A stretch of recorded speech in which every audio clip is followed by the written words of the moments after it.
Hello. Oh, look, all my favourite women are here. How are you?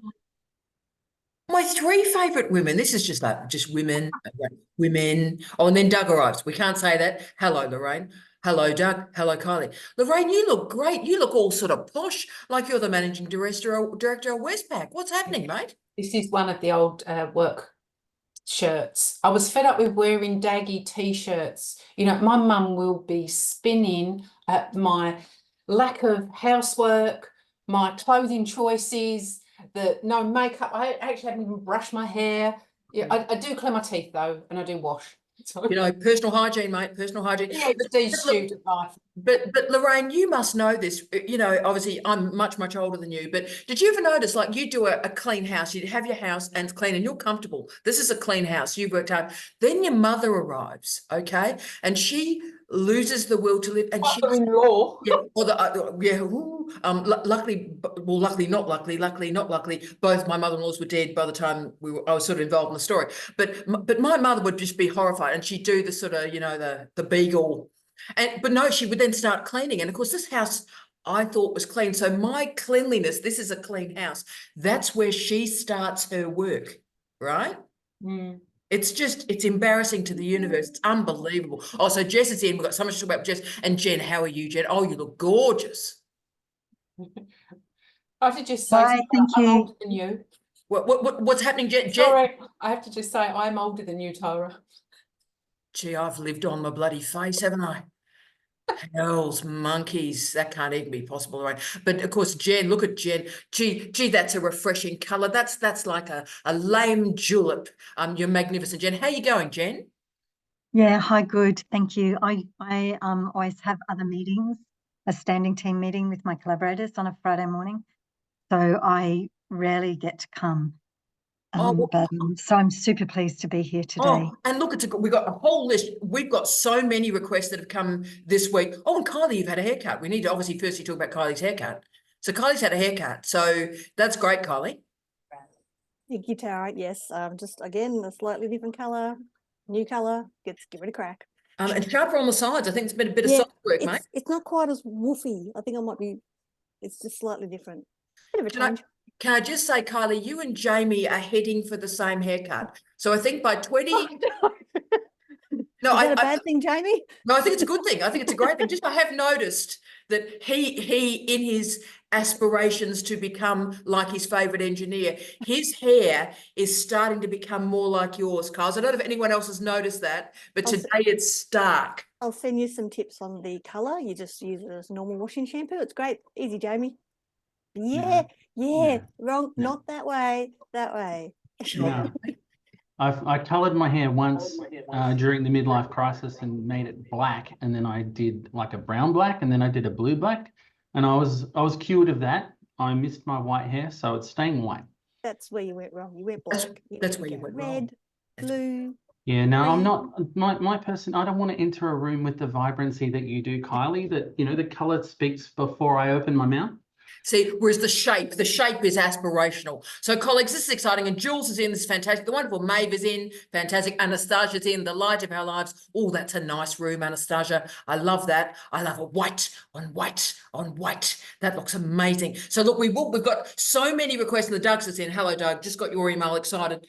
So we've got so many requests building on the exam work that's come from our wonderful Julie. But I need to start with Jess, because obviously Jess is, as I described her yesterday, the Brooke Logan in the bold and the beautiful lives of digital office hours. And see, how real is that, Kylie? Is that accurate, mate? Hashtag. Can you do the whole staring off into the distance? No, really? I don't know about that, but I certainly have the drama. You do? Brooke Logan has a moment in my life. No, so many of us are living vicariously through you, Jess. So how are we this morning? So what's been happening? We'll do the Jess update and then we'll go to the examination stuff we have to do. Okay, things are going great. The whole project's flipped on its head. So for the whole team, I met with Tara, my primary, and I've got another secondary coming on board, hopefully. And we're shifting the whole project to me writing a social and emotional support program for people that live and work on islands, which is really exciting to me, really exciting. And when I looked into I spent all day yesterday, Tara, scrolling the literature, trying to just get a foothold on the topic. And lots of people have done research into the unhealthy work environment. But as far as I can see, nobody specifically addressed it, which is really exciting. But then, remember, team, I've been here before and I thought I had this really novel topic.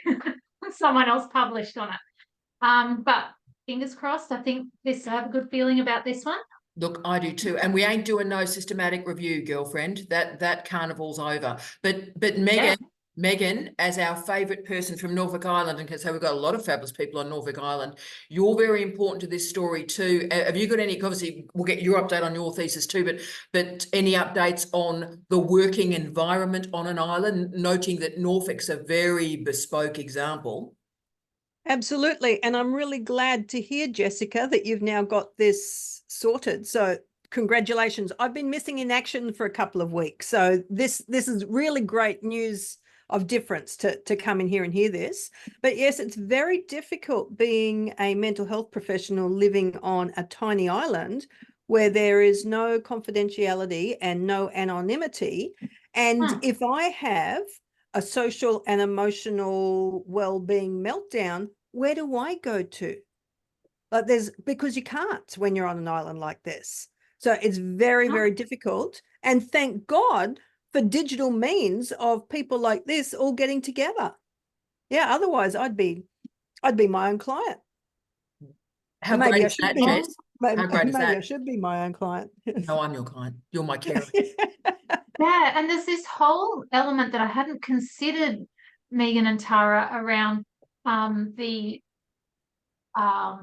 the segregation on an island. I didn't realize this, that the maintenance workers, gardeners, cleaners, they're called backstage workers, and they're actually not allowed in the areas that the tourists hang out because they try to maintain this facade of this is paradise, and we don't have normal people just walking around in work gear here.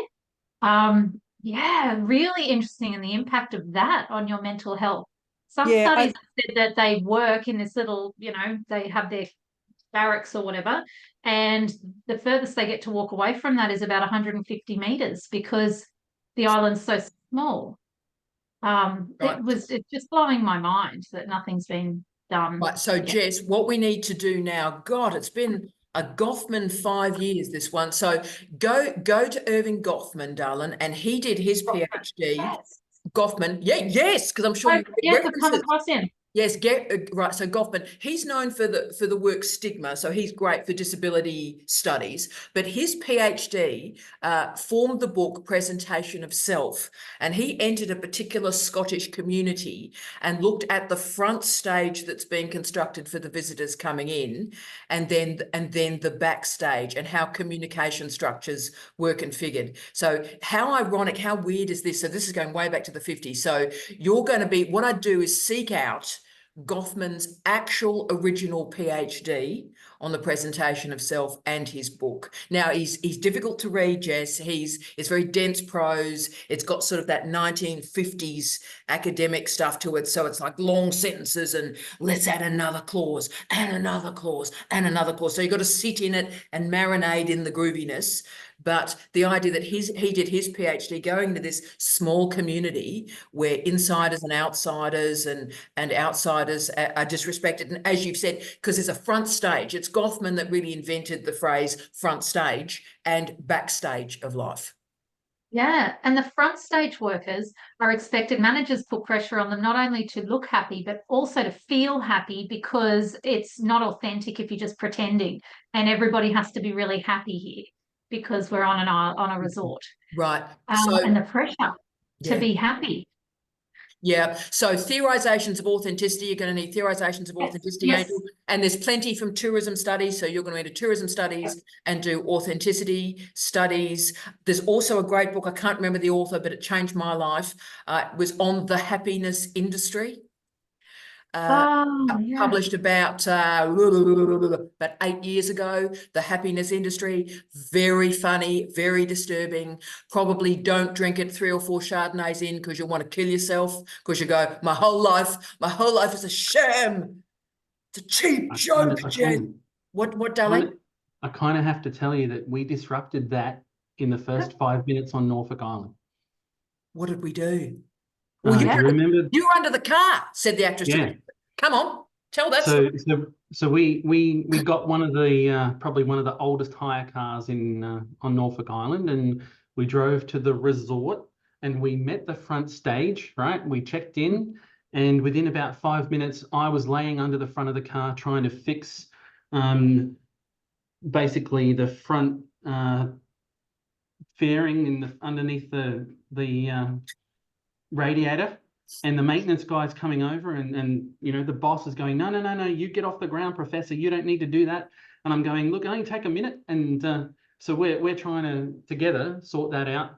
And yeah, he was mortified that I disrupted the normal balance of things. But Jamie, can I also say he was mortified, but then laughing a great deal and took a picture of you under the vehicle. Yeah. And the, you know, the what, let's call him the pro chancellor of maintenance on that resort, and I became good friends during that week. Oh, look, yeah, it was so that's a great example, Jess, that you can. And of course, what the researcher does. The researcher has got to find a way to move into the backstage, and the mental health professional, the caring professions have got to live in the space between the front stage and the backstage. So, right, so we're back to third space here. So have a look at some Edward Said as well, and look at third space theory, Jess. Okay. Can I just quickly touch on something Jess said that I think we should stop in and sit in for a sec? Please. So Jess made a comment about somebody else publishing the work that she was working on. And we have to kind of stop and touch on that, because every PhD student at some point during their candidature is likely to see something published and go, I just wasted all my time, right? It's not actually true. The fact that somebody else has published something in a parallel space or in a similar space validates the importance of what you're doing. And chances are that, you know, their methodology, their ontological scaffolding, everything is not going to be exactly the same. So instead of seeing it as a threat or something that's confrontational and diminishing your work, look carefully at what they've done and notice the differences, and include it and highlight what the differences are, and turn it into an opportunity for you to make your work more valuable, right? Your sock will not be identical to theirs. So Yeah, Jess. Yeah. Yeah, good point, Jamie. Good point. And Jess, darling, I think part of the problem with systematic reviews, and I understand why they dominate midwifery, nursing, and allied health, right? But I think the challenge of it is it tries to position knowledge in a matrix. This, and the complexity and the diversity of an article is reduced to 4 or 5 keywords, right? And that's nonsense. And so for me, that's why the literature review is, even though it's a bit, you know, it has space for the diversity of knowledges to emerge. So you're not positioning your work on a systematic review in a matrix. It's doing this, this, and this. You can stretch a bit, Jess. And in islands, you need to stretch. Yeah. Thank you. And it wasn't the other research that, you know, pivoted the topic. It was loss of supervisors and all sorts of things, and industry partners falling through and everything. And it's so good. It's just switched it to a different direction that I'm really excited about now. And look, it's been so. I want to do their PhD on an island. Like, this is great. It's great research. Island studies. Look, I would be living in this. If I had my life over again, I would be working in island studies. As it is, I do an article on islands every 2 or 3 years, but I would be doing this, Jess. But can I say, for everyone who watches Digital Office Hours asynchronously, and there are hundreds of you, and we love you, and I know you're secret and you're watching at the gym on Saturday morning, and we love you for that.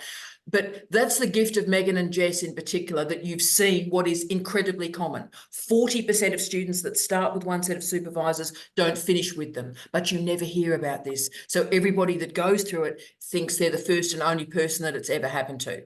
And Jess and Megan's confidence and power and energy and honesty has allowed this. So Megan, now that you're sort of post-COC, have you got any reflection on this? Oh, I have many reflections, Tara. But in terms of Jess's situation, well, I can't help but feel the pain and just backing up that you are not alone. This has happened to other people, and it is so terribly isolating and embarrassing. And, you know, with all of my mental health credentials, I still took it on and I questioned myself. So it wasn't until I realized that, hang on, this is gaslighting from my supervisor. Like, oh my goodness, there's something really wrong here, that I was able then to put my big girl panties on and move forwards. But it cut me off at the knees. And the only other thing that I wanted to say to you is, don't forget, when you're putting your budget together, that you probably should be visiting Norfolk Island in particular, because it is such a peculiar place, like with some really unique and nuanced occurrences. Like, we're full of dark tourism here.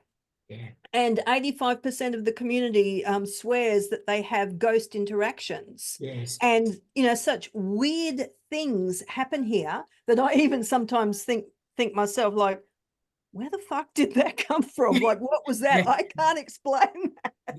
What Yeah. the I don't know hell is what it? that means. What is dark tourism? Oh, look, I can start, Megan, and you can finish, which is the nature of our interpersonal relationship anyway. So, Jen, I also have a wonderful former student of mine from 25 years ago called Dr. Leanne McRae that many of you have seen on random calls as well. Dr. Leanne McRae's done a lot of work on dark tourism. So tourism that focuses on appalling events in history. So, for example, visiting Hiroshima, Nagasaki, visiting areas of Auschwitz and the Holocaust, going to these, Chernobyl's another great example. So Chernobyl, you know, there's all these famous examples of Chernobyl tourism where people have like 4.5 minutes to with the Geiger counter going click, click, click, click, click. You have 4.5 minutes to get around this site and get back on the bus and get out, right? So it's people who are drawn to seeing the darker parts of life. So at Norfolk, of course, it was a penal colony. It, of course, had all the complexity of the Pitcairn community that came and then some left. And, of course,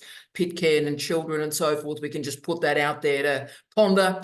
And so the penal. And, of course, then you've got the cemetery in Norfolk Island, which, of course, people spend a lot of time in the cemetery at Norfolk because who's there, Megan? There's plenty of people there, but who's there? My favourite author, Colleen McCulloch, is buried there. Colleen wrote most of her novels on this island, and many other very famous Australian writers have spent time on Norfolk Island and written here. Yep. Because there is something here. I can't explain what it is, but there is something here.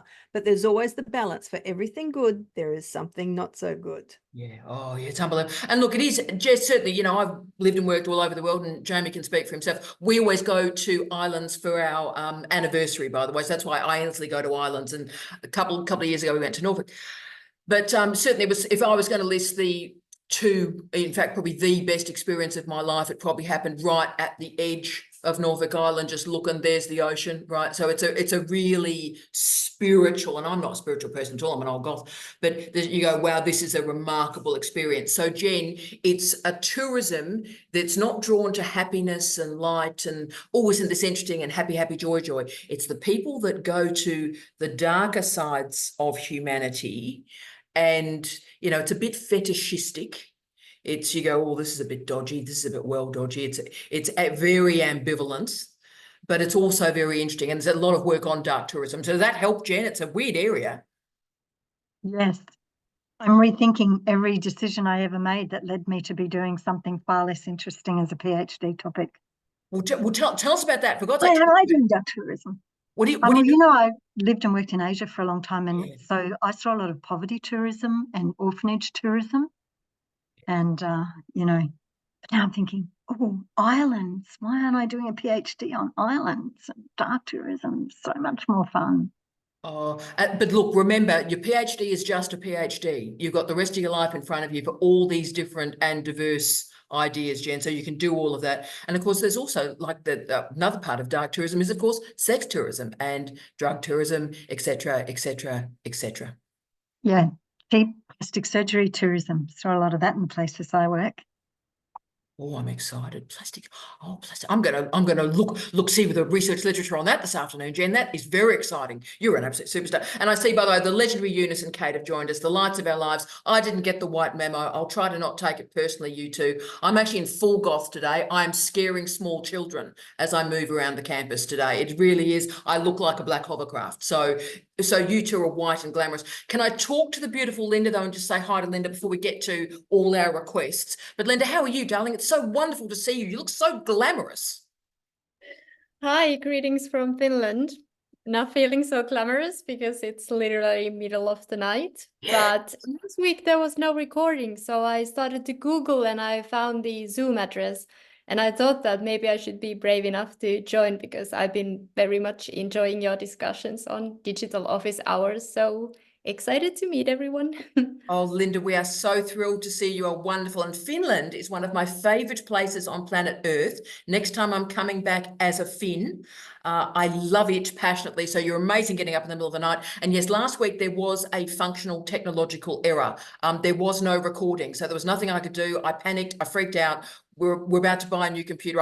Needless to say, I worked my technology pretty hard, Linda, and it was just a dysfunction. So everything crossed, it works this week. But the gift of the dysfunction is we get to see you. Oh, you're amazing. Good on you. You're a blessing. All right, Kate, I'll just check. So Eunice and Kate, are you well, you two? Oh, yeah. Kate, do you want to talk to me? Very well, very well. I still wake up some mornings and think, I finished a PhD last year. You made it so easy, Tara. It was wonderful after years and years of hellish supervision. You just made it so smooth and quick, and a matter of months, I had my PhD. But Kate, you are a brilliant human. You are brilliant, and don't let anybody tell you otherwise, Mrs. I'm just me, just a nurse. I'm a nurse. That's how I've always seen myself. Nothing more, nothing less. You are precious. We are so lucky to have you in our lives. We all feel. I'm so lucky to have you and everybody else on the screen. It's lovely to see you all. Oh, it's terrific. Well, we're going to use Kate. We're going to use Eunice. And Eunice has got a hand up. I was going to use you two today for our topic, but Eunice, talk to me, darling. Hello, beautiful. In your white. Hi. It's great to be back. Sorry for the absence over the last sort of 6 weeks, but it's school holidays, so life is just a blur with grandchildren, which is absolutely joyous. It's amazing. But it's lovely to be back with all the tribe. Sorry, I missed your book writing one yesterday, but meetings went way over time and it's not going to happen. But I will watch the recording. I assume it's recorded? Yes, recorded, uploaded this morning, darling. Oh, fantastic. Thank you. So I'll watch that and get on with the job that I'm supposed to be doing, which is writing the book. And look, Eunice, darling, I did think of you throughout the gig, and you'll notice, you can see I get a bit of a Eunice gaze in my eyes where I go, Eunice. Eunice. Yeah, and you'll see the moments where I do have it, Eunice. And I'm talking particularly about shaping audiences for books. And there was a lot more attention on that than I thought there'd be. A very unusual gig. It went in directions and areas I didn't think it would go. So that's amazing, but there was a lot of focus on who's the audience for the book and marketing it to that audience. Doug, it was interesting, wasn't it, mate? Oh, I'm unmuted. Yes. Sorry about that. Yes, it was interesting. And very, very interesting on how people configured audiences for the research too. Mm. Oh, thanks for that. Yes. Yes. But that could be Eunice's sort of way to write that section, and then we're on our way, Eunice, darling. Let's get this thing in and out and shake it all about by June. Yeah, I mean, I had hoped to get it done over the Christmas period, but it just didn't happen. It's just impossible. Yeah. But yeah, I mean, like Kate, I still sort of scratch myself and think, pinch myself. It's actually, it was last year, and it just doesn't seem possible. I don't know whether I expected everything to change or something to explode or something, but yeah, life's just gone on, and it's I have to keep reminding myself, thanks to you and Jamie and Kate and this group, we're there. I can't believe it. But Eunice, we're going to use that because we've got so many requests coming from Jilly, but also coming from Jules about examination that we're going to talk about. So I didn't know you two would be back, so we'll use that expertise. But I mean, that's the thing. And Eunice, it's certainly my previous job as dean, students would submit their thesis and they would arrive in the office sobbing their guts out and on the floor, sort of doing the Oprah Winfrey cry, sort of the ugly cry, bending over double. Because firstly, it's over. It's something so that mattered so much was over. So as we all know, when a big thing happens and it's over, we all sort of have that. But then also I think because the PhD matters so much, you sort of think there's going to be disco lights. Don't you, Carl? You sort of think, right, so I've submitted, so the world can now stop. I can be announced on the Channel 9 news that, by the way, Kylie Munn has finished her thesis. And then there's an auditorium applauding going, Kylie. And so you expect that, right? I know, Kylie, that's what you'll get. Are you telling me that I'm not going to get No, that? you are going to get that. I've sent out invitations. Yeah, no, you are going to get that. You are, and that's why Finland is so precious, Linda, as you know, because the Finnish graduation is what everybody wants, right? So it is the world. I mean, we all want the hat, we want the suit, we want the sword, and there are, just so you know, Linda, there are so many students, in Australia that want your system, right? Okay, they don't care about anything else, but they do care about the sword, right? Yeah, that's pretty cool, but we mostly do article-based dissertations, so I'm not sure whether you want to have the article-based dissertation. Well, it's interesting, and and again, we'll talk about examination. So we're entering that now, Linda. When I've done examinations in Finland, and I've done a fair number, been on the examination panel, as has my late husband Steve Redhead. Of course, Steve's work on youth culture and subculture was, needless to say, pretty big in Finland. Yes, medal was pretty big in Finland, and so he did a lot of examinations. But the multiple layers of it. So in other words, the student submits, and then there's a preliminary discussion by the panel. Can this progress? So that's very stressful for the student, because in our system you submit and you've submitted girlfriend and your own, whereas in the Finnish system you have the preliminary panel that go, is this actually good enough, right?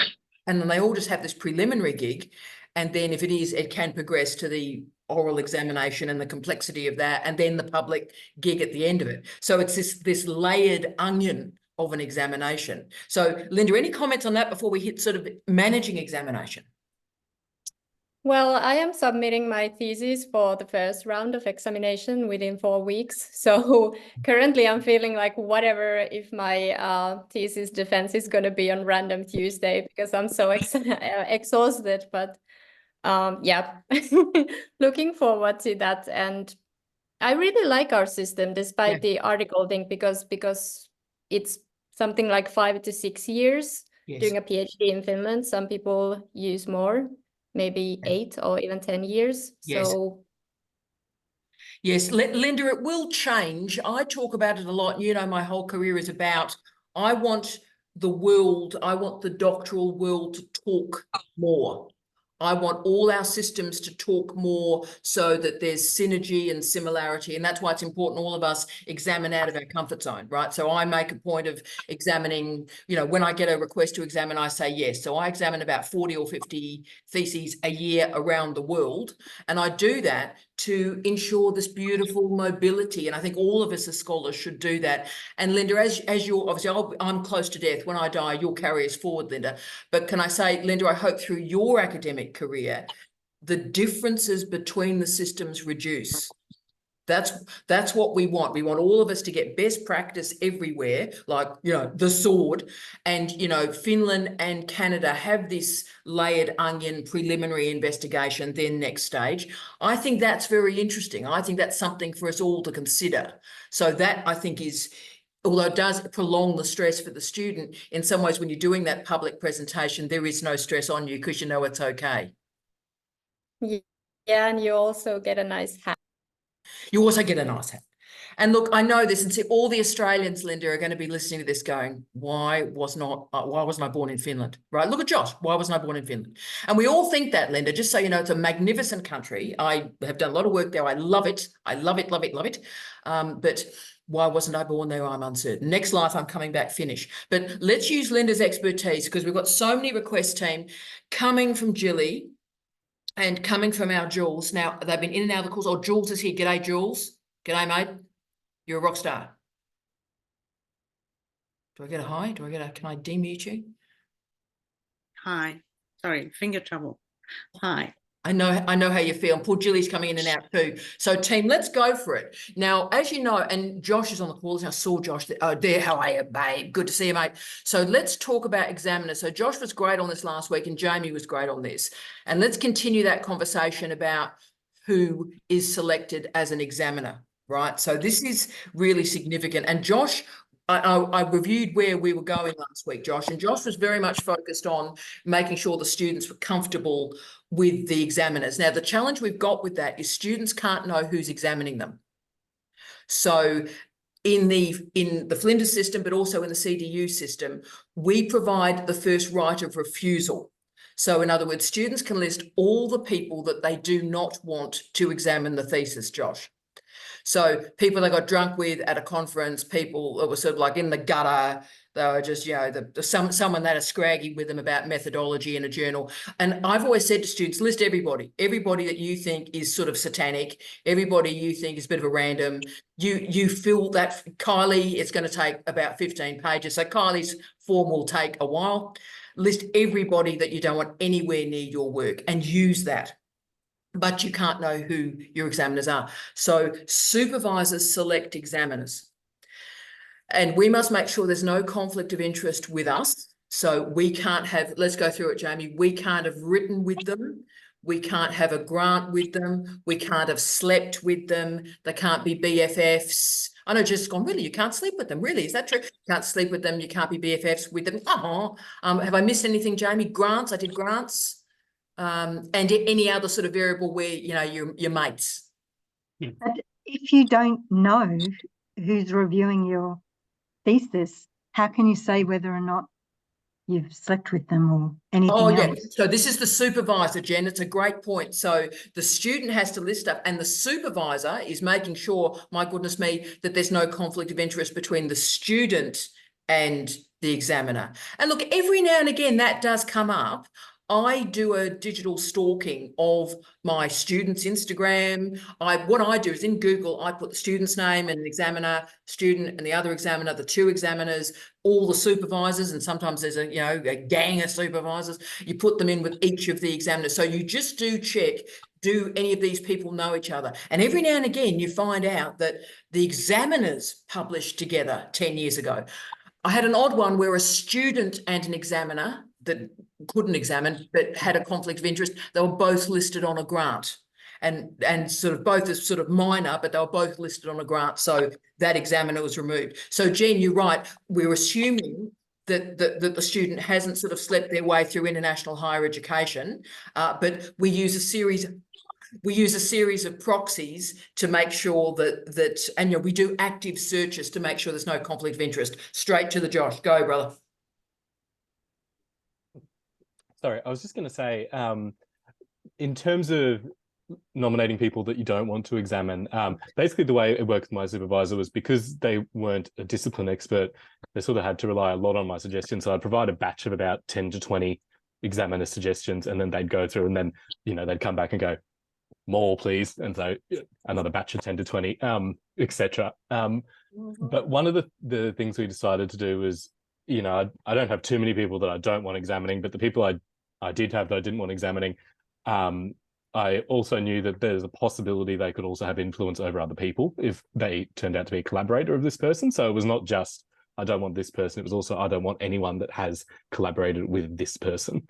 And that was the criteria we used. So if anyone here has, a particularly large nemesis, that worked quite well, because we did have one situation where one of the examiners, and I was never told about this when it was going on, but afterwards it all came to light.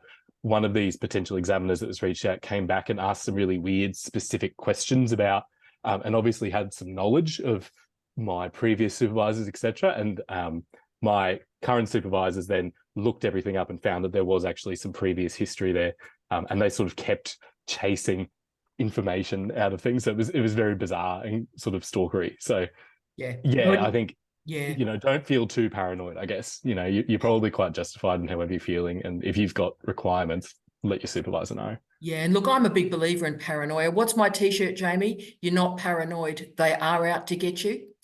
And so I'm a big believer in paranoia myself. It's late capitalism. You can't be too paranoid. And so as an example, you might go to a conference or something and give a presentation, and you get a question from someone in the audience, and that question is mired in judgment against your work. Then you might want to put them down as someone you don't want examining your thesis, and that would be a reasonable request. spot on. And a lovely student that Jamie and I both knew, and again, my previous life and my previous job, had a particular ex-supervisor that ended up scraggy in the car park, and he put in that list, no one from this lab, not this person or no one in this lab. And so the next supervisor nominated the supervisor of that head of the lab. And so because of this particularly paranoid, nightmarish situation, I had to search, here are these people, here are their supervisors, here are their students, and I refused that one. So it does get bonkers, but you know, that's the challenge is, Josh, and so you're a brilliant, amazing human being, and we all want to be you, right? So in sort of like a single white female way, we all want to be you, Josh.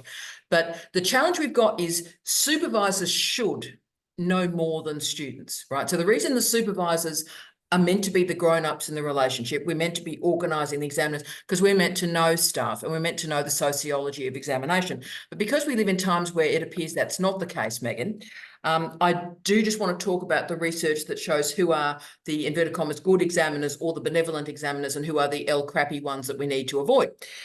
And of course, you know, and I'll talk about this nationally in terms of age. So the hardest examiners are the youngest or the early career examiners that are straight out of their PhD. They are the hardest examiners by a frightening margin. Okay, why? Go on, Lorraine, straight in. Proving themselves. Oh, was that proving themselves? Proving themselves. And also, you know, I've just had 3 years, 4 or 5 years of hell, and I'm going to make sure your ride isn't smooth and easy. So, you know, you're going to suffer. Yeah. Bleed over from my suffering. Yeah, so everyone sort of becomes like the Yorkshireman sketch, like, oh, I lived in a paper bag, sitting in Paper bag? I'd have loved a paper bag. Yeah, I was sitting in my own vomit through my entire life. Yes, so everything becomes the Yorkshireman sketch. So yeah, so like I suffered, or indeed the other issue is, I think, mate, when people go, look, I'm brilliant, clearly. I'm a really fantastic human being, and I'm legendary in my own mind. I am share, right? I'm share of intellectual life. And so anybody I assess cannot be as good as me because they've got a data set of one, right? Because they're an early career researcher. Straight to potentially devalues their sense of self-worth because, yeah, hell, you might be better than me. So I don't want that feeling. So the research is brilliant, Lorraine. Gee, she's a bright bird. The research is too tightly connected to your identity. So you and your identity straight after the thesis are entwined. It's still hot. It's still hot, right? Go, Jules, talk to me. I also think they're not as generous or as forgiving as someone who's been doing it for a while and who knows the context and the difficulties and can think beyond the immediacy. Yeah, look, exactly right. So this is where, and you see what you want to do, Josh, see when I'm organising a panel, and when in the old days we had 3 examiners, I would always try and have one early career researcher so they would learn. Because how are you going to learn to examine if you don't examine? This is the problem. But now that we've only got 2 examiners, I can't take that risk. So I have to use the sociological variables to give the students the best chance. So we tend to use the old, haggard, close to death people because they have examined hundreds of theses. They know how hard it is. We've supervised hundreds of theses, and we sort of know what the standard is. But this is not good, is it, Jamie, in terms of, I'll use the dreadful verb, blooding the next generation? So I would like to... I was thinking of the other end of the spectrum and giving the examiner the benefit of the doubt based on their lack of experience. So all of you in the room who are students, if you had to grade somebody else's literature review, what sorts of things would you be looking for right now when you're examining it? That's a good As question. someone who hasn't examined lots of literature reviews, the types of things you might value may not be the same thing that Tara and I might value when we're reading it, simply because we've read lots and lots and lots of them, right? So I think an early career researcher may actually be trying to be hyper vigilant. They might actually be trying to make sure that they do a really thorough and good job. And they might focus more on grammar, and they might focus more on structure of the document and less on what the value of the content is in the context of the wider picture. And it's just that lack of experience, I think, that might be one of the things that contributes to that. So it could be sociological. It could be, I've been through hell, you're going through hell too. It could be, I'm not confident that I know enough to be able to look at this with content expertise, so I'm going to pick on other aspects of it. It could be all of those things. Jamie, that's true. And you've often all heard me do the joke that when you go into a confirmation of cancer or milestone, if someone doesn't know about the topic, they will invariably stand up, show their suit around and ask a question about methodology. So it's like, I actually know nothing about your topic, but my goodness me, I'm going to talk with great intensity about qualitative analysis, right? Now, of course, 57 other things need to be talked about, but no, let's talk about qual, right? Because that's all they know about. So the thing about being an examiner is you've got a broad base. So that's why we tend to go for the older crew, because as research has shown, they tend to be more benevolent and generous because they understand a PhD is hard and they understand it's not the best work you ever do, it's the worst work you ever do, etc. Now, what I need to also talk about is the sociological configuration of examiners. So the hardest examiners in the world are what country? New Zealand, isn't it? Yeah, kia ora. Yeah, right. Yeah, so our Kiwis, kia ora, Jamie. So Kiwis are the hardest examiners in the world. Who are the second hardest examiners in the world, Josh? Continue the saga. Australians, right? Australians, right. So Kiwis and Australians are the hardest examiners in the world. So when a supervisor, often an experienced one, decides that they're going to appoint a senior lecturer from Otago and a senior lecturer from QUT, as examiners, I go, Godspeed with that, sister or brother, Godspeed, because that ain't going to end well. And by the way, the reasons for that, okay, Jess, come on, you good scholar, why are Australians and Kiwis the hardest examiners in the world? My first thought is that it goes back to what we were talking about before, where there's such small countries, they're like, we're just as good as the other countries. Look at how we are. Is it? I don't know. Look, so that's actually a bloody good first go, Jess. So there's smaller nations, but I mean, Finland's a smaller nation too. Malaysia is a nation of similar size, but it's a smaller nation. So, and this is why I'm desperate for Australians to not endlessly examine Australian theses. It's like, sort yourself out, right? So, and Kiwis, of course, are famous for this. With the greatest respect to my Kiwi brothers and sisters and non-binary identifying colleagues, is that there's this, I'm looking at this tiny little bit of New Zealand history and only New Zealanders can examine this. And it's like, so it's bad. But the other reason, Jess, is these two nations, wonderful Linda, came to oral examinations late because like digitization was a bit of a mystery to the Antipodes for much longer. It meant that we didn't have an oral exam. Many universities in Australia still don't. Charles Darwin University doesn't have an oral exam, right? All the Kiwi ones do, but I would argue it's a bit of a fudged oral exam system, but that's another conversation for us to have. So the thing about an oral exam, Jess, is you've got 2 or 3 people, or a panel of 5 in some systems, from all different nations, and you learn on the job, Jess. So if you've got Josh with me on an examination panel, we talk in real time and he learns and I learn, and we start to develop a consensus of what's a standard, right? So it's on the job training. Now in Australia and New Zealand, there was no oral exam. So there was no on the job training about what's the standard, right? How are we going, Jess? Is this, yeah. So that meant that the other systems, because they had oral examinations so much earlier, were able to self-actualize. What do you think, Jamie?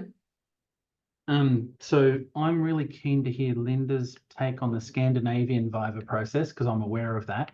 But what I was going to say was the examiner in a Viva, you want the graduate from the PhD to demonstrate their world-class expertise, and you can pick that up in a conversation. You can pick up whether what was written in the dissertation is entirely their synthesized work or whether it's come from multiple sources. You can tell in a conversation, you can probe things, you can ask deeper questions, you can get real answers from an individual. Yeah. So I think part of the answer to Tara's question about why is Australia and New Zealand examiners harder, they have to make a judgment based on what they see written on the page. And it's a different assessment, right? They have to gauge things in a different way. Yeah, so Linda, your examiners will be assessing you as a researcher and using your thesis as a proxy for your capacity as a researcher. For systems like my own, where the thesis itself is all that's examined, it's not a proxy for anything. So these systems assess the thesis in and of itself, right? Whereas you are being assessed for your research integrity, academic integrity, capacity, and it's about you. Whereas in these other systems, it's about the thesis. What do you think about this, Linda? Yeah, we also have peer review on the publications that are part of the thesis. So you have a lot of review rounds as part of your PhD. But I'm looking forward to the Viva because I know it's a once in a lifetime opportunity to talk with someone who has read your research and understands what you're doing, and you can learn from that situation. So I'm looking forward to that, but I'm a bit nervous about the pre-examination round because that's where you either make it or fail. Yeah. Yeah, and so Linda, I remember that when I was doing the Finnish examinations, because it is brutalizing in some ways in that first stage, because the examiners, we tick a box. Is this ready to progress? Yes or no? No in between. Yes, no, bang. So it's an amazing system, but you are right, it's a blessing. And when we do introduce oral examinations at CDU, and nothing will happen for at least 2 years because we need to train our students to get there. You can't go, by the way, there's an oral exam, there's got to be training involved in this. But I suppose the gift of our system too, Linda, is that we're very clear on the difference between examining and refereeing, right? So you can referee stuff, but refereeing is different from examination. But as Jamie said, it's a fascinating system. And the final vibe I'll give you on the sociology is, who are the easiest examiners in the world? Josh, do you want to do the trifecta? Who are the easiest examiners in the world? The most benevolent, that give the most affirmative response. I think according to you, it's the more senior. The more senior that it goes, the chiller it is. Yeah. Yeah, and Canadians and crew from the US. Yeah, so if crew are using someone from the University of Iowa and the University of Toronto, we are living the dream. We are living the dream. Now I need to, of course, go to Jamie, and then we're going to go to Eunice, who, of course, Eunice, you had, did I get you a Canadian or a US professor, a very senior? Yeah, you had a very senior US, and I was terrified when I read her background. I was thinking, oh my God, what is she going to think of this? It's just not of her level at all. It was just, I was terrified. And a beautiful Canadian one. I mean, as I've written a little blurb in the comments, the first 2 examiners I had through the first supervisor were both Australian. They wrote hundreds of pages of, I mean, the whole thing needed to be wiped and written the way they wanted it written, which was from a medical perspective, but they didn't understand what I was trying to do. Thank God you did, and you chose very carefully. I had no idea how much time and effort you had spent in researching the right people to be able to read this. And I actually wrote to, I've got to write to the other one, I wrote to one of the examiners after asking you, were we allowed to do that? Because in Australia, I never knew who the 2 examiners were from the first time. Their names were completely left off everything. In university, nothing. There was nothing to indicate who they were, except it was clear they were probably pediatric surgeons, which was far away from what I was doing. Yeah. Yes, the surgery was pediatric surgery, but the sociology, the life afterwards, was what I was looking at. And no idea, which obviously you can't. When you're doing the operation, you send people home, you don't know what life's like for them. Exactly right. And with you and Kate, and of course, we're going to go to Julie's point about interdisciplinarity and examination in 1 second. They're very difficult examiners to find. I spent a lot of time on Eunice's. And then, of course, we had Kate's, where I think, Kate, how many did I approach? I got into the 30s, didn't I? Where I approached somebody, nah. And of course, the fear when that happens as a supervisor, Jess, is every time a no happens, you almost have to move further away from the topic, right? So that's always a little bit challenging. But in Kate's area, I sort of kept within the wheelhouse. So I got to about, I think it was about 33 and 34, wasn't it, Kate? And I found a wonderful, did I get Portugal and Spain? Did I get the two Pedros, as I referred to them? Yes. Two professors who had published so much stuff on pressure ulcers, which is my great love or hate, because they shouldn't be happening. But the topic, they were outstanding. And I'd already read a lot of their work and referenced them in the thesis before I knew they were going to examine my work. But they were fabulous comments, just That's outstanding comments. Yeah, That's why sorry, Kate's Jamie. thesis- That's why Kate's thesis wasn't just dynamite, it was Napoleon dynamite. Yeah. I actually put my hand up to make sure that we touched on Julie's question in the chat. Yeah. And her question is about how do you cope with a viva, I think, with interdisciplinary research. So I was going to volunteer to answer that and just say, it actually doesn't matter whether it's interdisciplinary or not. If you're in a viva, no individual on your viva panel should assume that they are the world expert and they're there to grill you over your knowledge of what their expertise is. So my comment earlier about someone publishes something in your area, you shouldn't panic that they have knowledge that overlaps with yours. Same thing for an interdisciplinary viva. It should be an open conversation where no individual feels that they've got every bit of knowledge about all of it. And it should be an interesting conversation where you walk and dance along the edges of the disciplines and you demonstrate your expertise by being able to jump between them as part of what you demonstrate in the answers to the questions. And Jamie, I can give an example of that. And Jules, obviously, we're going to move to interdisciplinarity in 1 second. So we're covering, this has been great. I loved every second of this. This will change people's lives, this discussion of examination. The example I'll use, Jamie, is when I was chair of a viva in the United Kingdom, and it was on nanoscale science. It was on nanoscale science. And one of the examiners was a physicist and the student was a chemist. And he was a great guy from Yorkshire, you know, one of those great, robust, he leant back, he was an old bloke, you know, very confident, wonderful guy. And he was a physicist, the student was a chemist. And he said, now I'm going to ask you questions about nanophysics, knowing that you are a chemist. So we're going to abide by your disciplinary background. I know the limitations. I'm obviously centre of the universe of my own life, but I'm going to ask you these questions. And he was generous and fantastic. And that, Linda, is the nature of these oral examinations. We're there to care for the student. We have to test how much you know. So in nanoscale, you've got to have some phys, you've got to have some chemistry, you've got to have some bio, but you come from one or other of the mother disciplines, and great examiners know that. So it's like, I am me, you are you, we are different, but I ask you a question with respect to just test you're moving out of your discipline. You got a comment on that, Jamie? Only that's the normal experience for me. I've been in many vivas where that is the norm. Yeah. Brilliant. Very, very happy with that. So don't stress about it. Yep. So nanoscale science is a great example from the hard end of town, Josh. Obviously, your examples are really interesting because you're using in applied social sciences some, you know, when you were working with fat studies, that's a whole other deeply political environment, and how medical science operates with that radical paradigm. My goodness me. But that's where you do need some really experienced assessors who are comfortable with capital T and small t theory. Yeah.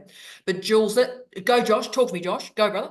Yeah, I was just going to say, it doesn't necessarily need to be the discipline expertise, but just hints in their publication record or in their online profile that they have some sort of intellectual flexibility or that they're a bit wacky.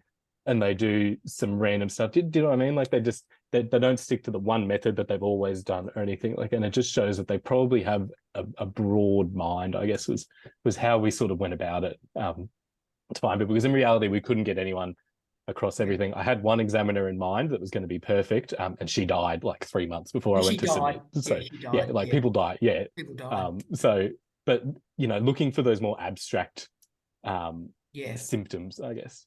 And so this is also the gift, I think, of interdisciplinarity, Jules, because actually I'm always conscious of examiners that are too close to the topic. Megan, you and I have talked about this too. So there's this topic, there's you are this brilliant, remarkable person producing really innovative research. And Jess, this is important for you too. I'm not going to pick an examiner who is absolutely smack bang thinking about therapy, social work and islands. I'm not going to have somebody that's so close that's actually on the topic, because if this is great research, they may summon their paranoia, their jealousy, their rage and go, who is this young, fantastic person? And then even doing it implicitly, well, they're not as good as me. And we can't allow that sort of emotional, subjective stuff to get involved. So you want them close, but not too close, which links in with Josh's point about you need to see that they've done some random stuff, that they've got flexibility of mind. And Kyle's, this is going to be your life, mate. We're going to need somebody who is just full KY smooth with you, mate. We're going to need someone that's smooth. I think, as Joss put it, I think I'm going to need that wacky person. Yeah. I love that. I wrote that down. Yeah. And can I say, Carl, it's much easier to find the wacky randoms now, because we have Twitter, because we have Insta and so forth. And so what I do is I go through all the social media stuff. I do a search for the examiner in blogs. So you see if a student's done a full rage about an examiner, this person ruined my life, you will find that information. But the good thing is you can actually see them as a human. So if you go down Twitter, obviously we're not interested in sort of like, people putting their bits out in photographs and stuff. They're the people to avoid perhaps. But but can I say you are looking for, is this a decent person? Here's a picture of their dog, and obviously Carl's the people that just endlessly like photograph their meals. Those people, you probably stay away from those people. Here's another meal. Have I done another picture of cheese? The cheese people, here's a picture of cheese. Here's another cheese.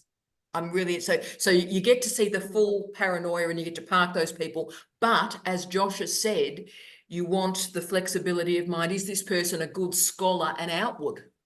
Because my greatest fear, and I know you've said it a few times in some of your vlogs around that, because I'm doing that qualitative perspective, but coming from a technical field, I just want someone that isn't, or I don't want someone that's just going to say, you're wrong, you're doing qualitative. What are you doing? Sort of thing, straight from the mark. And I really don't want that. Yeah, and this is where I'd be looking at, in some ways, Josh, this is a lot like fat studies, isn't it? I'd be going looking at like internet studies.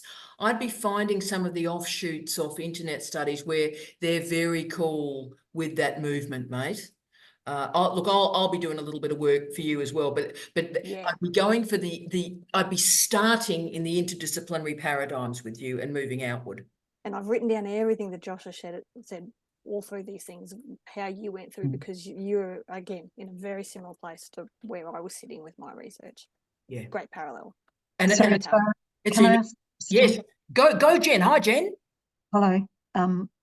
Because I'm a CDU student. I know. And so I'm going to ask you about the CDU rules. Yes. I just want some clarity on some things, because you said earlier that our supervisors choose our examiners. Yes. But then you're also saying, like, I'll be looking for this and that for an examiner for you.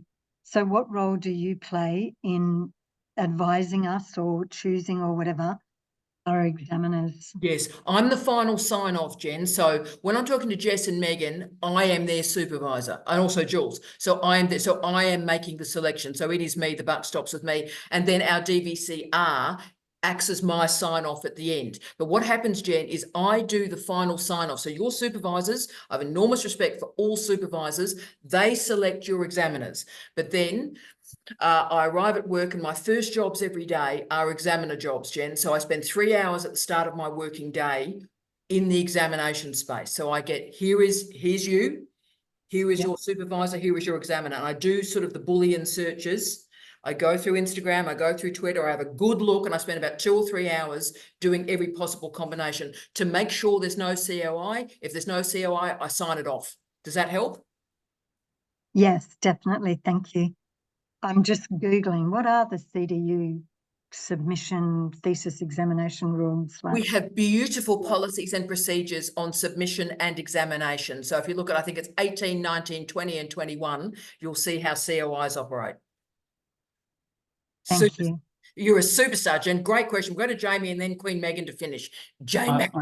I just wanted to go back to the previous conversation for a second and say, do you remember a week or two ago, Jackie, you and I were talking about taking the examiner on the journey with you? So since all of you are going to be potential future examiners of PhDs, I hope so. The best examiners have the open mind. They open the thesis and they're looking forward to taking the journey. So it's like, let's go.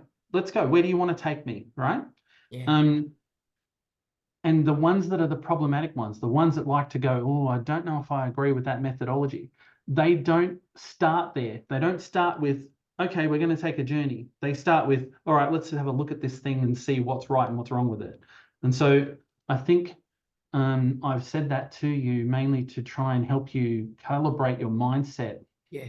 It'll help you when you write as well. But if you ever get to examine, I think that's really important. Well said. The best examiners assess what's on the page rather than what they would have put on the page.